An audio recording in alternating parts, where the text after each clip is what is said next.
Have you ever found yourself just staring at a deadline, knowing you absolutely have to work, but you just can't?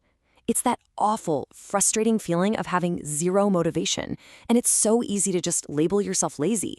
But what if I told you that's the wrong label entirely? What if your internal engine is just, well, built differently? I mean, come on, we've all been there, right?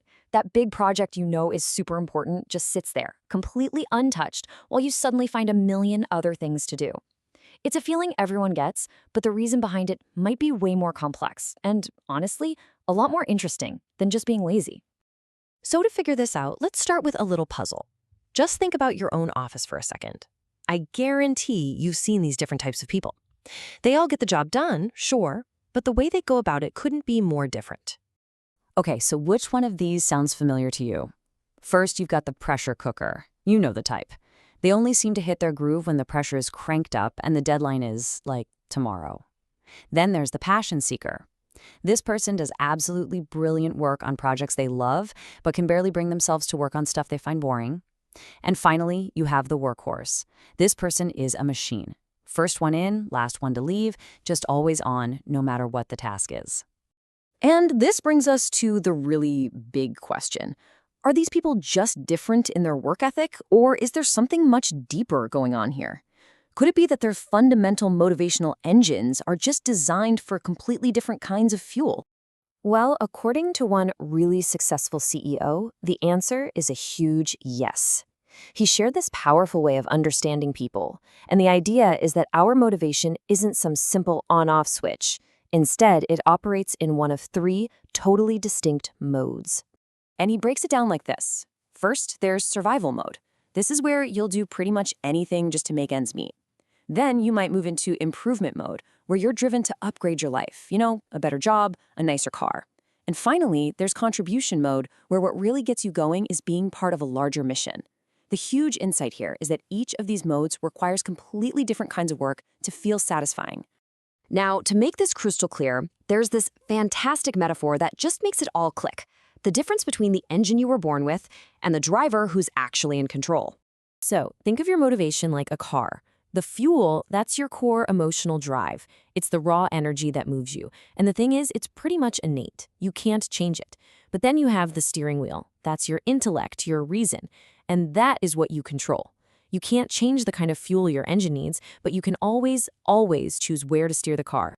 And listen, there are all kinds of fuel out there.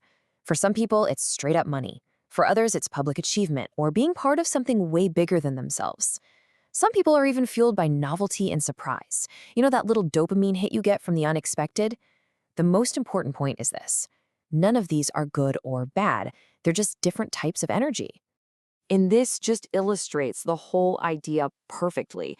Wasting your energy trying to change your fundamental motivation, it's like trying to run a diesel engine on high-octane gasoline. It's just not going to work. The real secret isn't to change your engine. It's to find the right fuel for it. So, okay, this all sounds good, but how do you actually use this? Let's get practical. This is all about taking this theory and applying it directly to those moments when you feel completely and totally stuck. Check out this fantastic example from the source material. The speaker's young son hated learning how to write. Hated it. It was a chore. But he loved the show Barney, and he was so annoyed that he had to ask his dad to search for it every time. So what was his fuel? Self-interest and a desire for independence. He managed to connect that really powerful fuel to the boring task of learning to write Barney, and boom, he suddenly taught himself how to do it. And here's another one that's just hilarious. The same kid got bored with school because he felt like he already knew everything. So what did his dad do? He gave him a new mission, one fueled by novelty and curiosity. He said, okay, you're a secret agent. Your mission is to find out who picks their nose the most in your class. The mission was silly, of course, but it gave him a reason to go to school. And just like that, he was re-engaged with everything around him. And that, right there, is exactly what hacking your drive means. It's the art of being clever. It's not about willpower or just forcing yourself to do something. It's about finding a bridge, a connection between what you're naturally driven by, your fuel, and the task that you have to get done. You're just using your steering wheel to point your engine toward the destination. So, how do we put this all together for ourselves? Well, it all starts with one crucial and sometimes pretty difficult step: truly understanding what kind of engine you have in the first place. Let's go all the way back to our workplace puzzle, back to the workhorse. We look at this person and think, wow, they're the perfect employee. They must be fueled by a love for work. But what if we're totally wrong? What if the fuel isn't discipline at all, but avoidance? What if staying late at the office is just a way to escape a really stressful home life? It completely changes how we see their motivation, doesn't it? The point is, what we see on the surface is almost never the full story. So, how do you find your own fuel? The source gives a few fantastic starting points. First, you have to be brutally honest. What do you secretly get excited about? Second, pay really close attention to what makes you defensive. A lot of the time, the things we fiercely protect are tied directly to our core identity and motivation.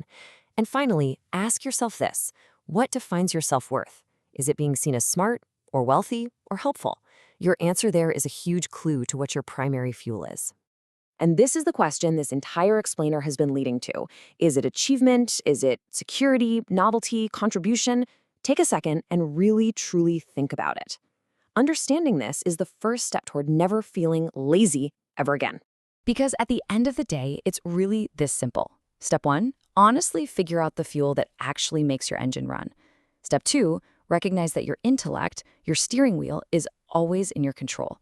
And once you master those two things, you can stop fighting against your own nature and start steering yourself toward any destination you choose.